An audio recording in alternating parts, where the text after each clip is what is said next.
మంచిర్యాల జిల్లా బెల్లంపల్లి పట్టణంలోని అంబేద్కర్ చౌరస్తా వద్ద వినాయక చవితిని పురస్కరించుకొని దేవాదాయ ధర్మాదాయ శాఖ ఆధ్వర్యంలో బెల్లంపల్లి అడిషనల్ కలెక్టర్ మనోజ్ చేతుల మీదుగా స్థానికులకు మట్టి గణపతులను పంపిణీ చేశారు.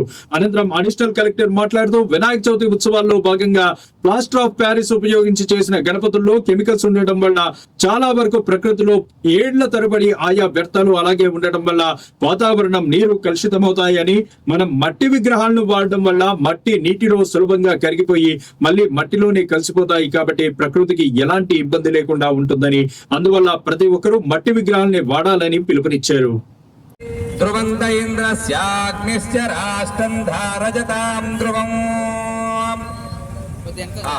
పర్యావరణం గాని ప్రజలకు గాని చాలా ఇబ్బందులు ఉంటాయని గ్రహించి మనకి తెలుసు ఈ నెల 27వ తారీఖున గణేష్ చతుర్థి అనే మన ఫెస్టివల్ జరుపుకోవడం జరుగుతుంది.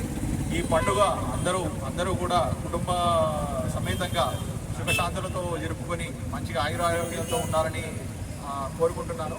And at the same time ఇప్పుడు మనం చూసుకుంటే ఈ మట్టి గణేష్ అనేది డిస్ట్రిబ్యూషన్ చేయడం జరుగుతుంది.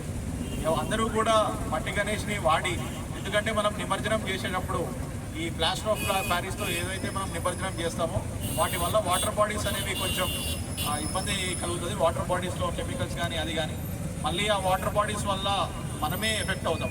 సో ఇప్పుడు ఈ మట్టి గణేష్ ఏదైతే మనం నిమజ్జనం చేస్తామో, ఏదైతే మట్టిని తీసి మనము గణేష్గా చేస్తామో దాన్నే మళ్ళీ తిరిగి నీళ్ళల్లో వేసిన తర్వాత అదే మట్టిలో నిమజ్జనం చేయడం మట్టిగా మారడం జరుగుతుంది. కాబట్టి అందరూ కూడా ఎకో ఫ్రెండ్లీ గణేష్ అయినటువంటి మట్టి గణేష్ని వాడాలని, ఈ బెల్లంపల్లి సబ్ డివిజన్లో అందరూ కూడా మట్టి గణేష్ వాడాలని కోరుకుంటున్నాను. ధన్యవాదాలు.